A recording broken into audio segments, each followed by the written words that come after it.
बात बड़ी सीधी है, 50% टैरिफ कोई टिकाऊ चीज नहीं है। End of the day India US का ट्रेड ऐसे नहीं चल सकता।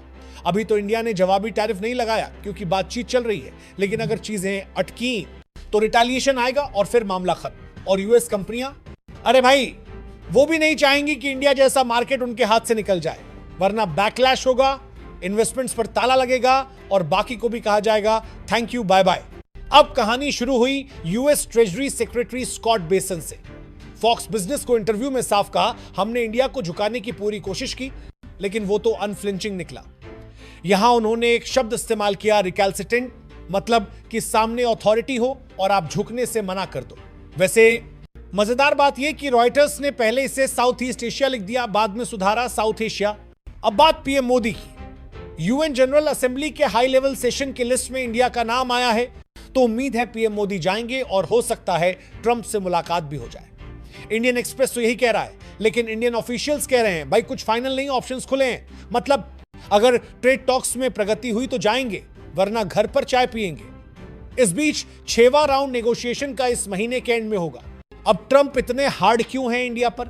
देखिए, किसी भी पॉलिटिशियन का मंत्र होता है, जहां अपना फायदा वहीं वॉर। इंडिया पर सख्ती दिखाकर वो बाकी देशों को मैसेज दे रहे हैं, देखो सबसे करीबी दोस्त को भी नहीं छोड़ते। दूसरा, अपने विपक्ष को दिखा रहे हैं सॉफ्ट ऑन रशिया। अरे भाई, इंडिया तक को 25% एडिशनल टैरिफ दे दिया क्योंकि वो रूस से तेल लेता है। लेकिन असली गलती तब हुई जब उन्होंने पाकिस्तान कार्ड खेला। यहां से स्ट्रेटेजिक अलाइनमेंट गड़बड़ा गया और इंडिया चाइना नजदीकियां बढ़ने लगी। चैथम हाउस का एनालिसिस कहता है, शॉर्ट टर्म में अगर रूस यूक्रेन में सीज फायर हो गया तो एडिशनल टैरिफ की जरूरत ही नहीं रहेगी। वैसे भी 1003 इंडियन एक्सपोर्ट्स जैसे pharma, electronics, petroleum, James jewellery जैसी प्राइस सेंसिटिव चीजों पर असर होगा। लॉन्ग टर्म में रिश्ते स्ट्रेटेजिक जरूरतों से बंधे हैं। यूएस के लिए इंडिया चाइना का काउंटर बैलेंस है और इंडिया के लिए यूएस टेक, डिफेंस और एनर्जी पार्टनर। ट्रंप तो 3 साल में चले जाएंगे, लेकिन इस बार का लेसन क्लियर है, यूएस पर आंख मूंद कर भरोसा नहीं करना। आत्मनिर्भरता, एक्सपोर्ट डाइवर्सिफिकेशन और स्ट्रेटेजिक ऑटोनॉमी, यही रास्ता है। अब दोस्तों, असली गेम समझिए।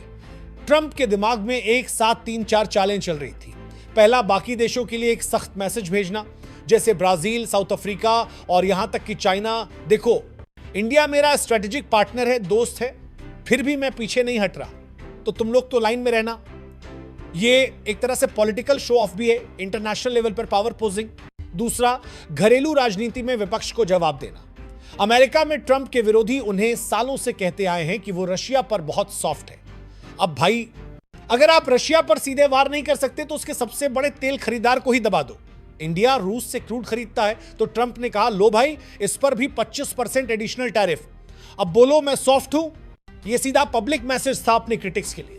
लेकिन दोस्तों, यहां से मामला बिगड़ना शुरू हुआ। ट्रंप ने जो गलती की वो पाकिस्तान कार्ड खेलना था। मुनीर को 2-2 बार एंटरटेन किया, पाकिस्तान से दोस्ती दिखा दी। इंडिया के लिए यह सीधी सी बात है, अगर आप पाकिस्तान के इतने करीब हैं तो हम आपको स्ट्रेटेजिक पार्टनर कैसे मान लें? फिर हम आपके डिफेंस इक्विपमेंट खरीदें, इंटेलिजेंस शेयरिंग करें और कल को आप वही इंटेल पाकिस्तान को दे दें? नो वे। यह स्ट्रेटेजिक रेड लाइन थी जिसे ट्रंप ने क्रॉस कर दिया। और दोस्तों, यह सिर्फ इंडिया यूएस रिश्तों में दरार नहीं थी, यह रीजनल पॉलिटिक्स में भी शिफ्ट था। जैसे ही पाकिस्तान के साथ यूएस की नजदीकी बढ़ी, इंडिया ने तुरंत चाइना के साथ अपने टाई मजबूत करना शुरू कर दी। और चाइना भी खुश, उसका पुराना पार्टनर। पाकिस्तान अब किसी और के साथ है, तो वो बोला चलो इंडिया से रिश्ता बढ़ाते हैं। यह पूरा जियोपॉलिटिकल बैलेंस हिल गया, जो ट्रंप शायद देख ही नहीं पाए। अब जरा चैथम हाउस का एनालिसिस देखिए।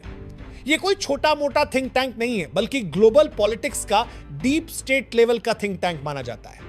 इनका कहना है शॉर्ट टर्म में जो भी हो, असली फैसला रूस यूक्रेन वॉर पर डिपेंड करेगा। अगर सीज फायर हो गया तो 25% एडिशनल टैरिफ की जरूरत खत्म हो जाएगी, और अगर सीज फायर नहीं हुआ तो यह टैरिफ प्रेशर कार्ड बना रहेगा। लेकिन यह भी ध्यान रखिए, 1003 इंडियन एक्सपोर्ट्स जैसे फार्मा, इलेक्ट्रॉनिक्स और पेट्रोलियम प्रोडक्ट्स पर यह टैरिफ लागू नहीं है। यानी कि असर टेक्सटाइल, जेम्स ज्वेलरी जैसी प्राइस सेंसिटिव इंडस्ट्रीज पर ही पड़ेगा, जो सीधी सीधी लाखों रोजगार से जुड़ी है। लॉन्ग टर्म की बात करें तो इंडिया और यूएस के रिश्ते स्ट्रेटेजिक जरूरतों से बंधे हैं।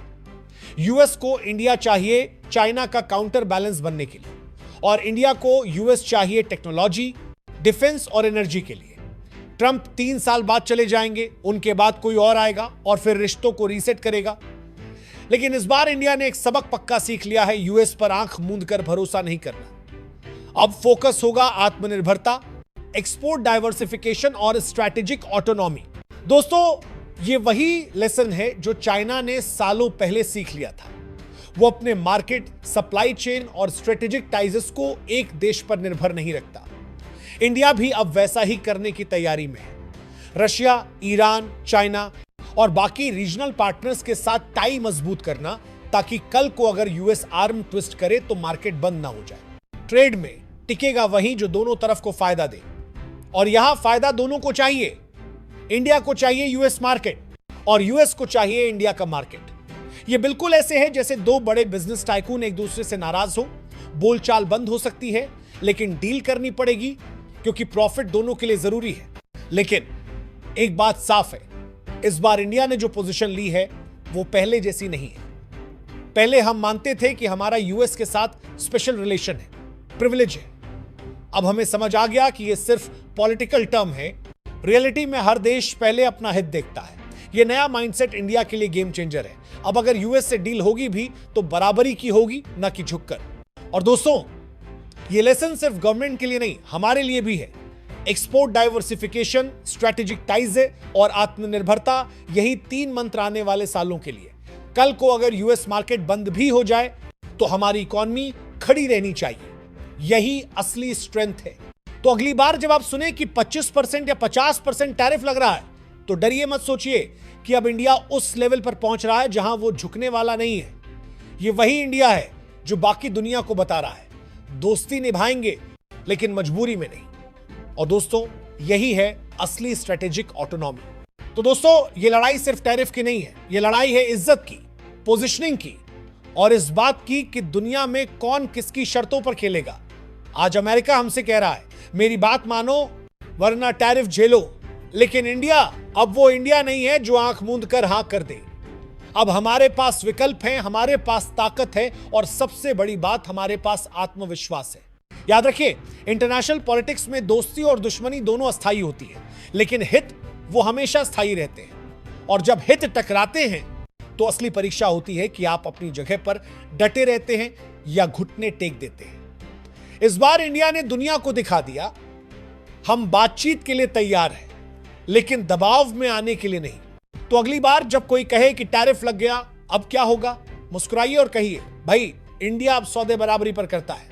और यही है इस कहानी का सबसे बड़ा जीत का सबक।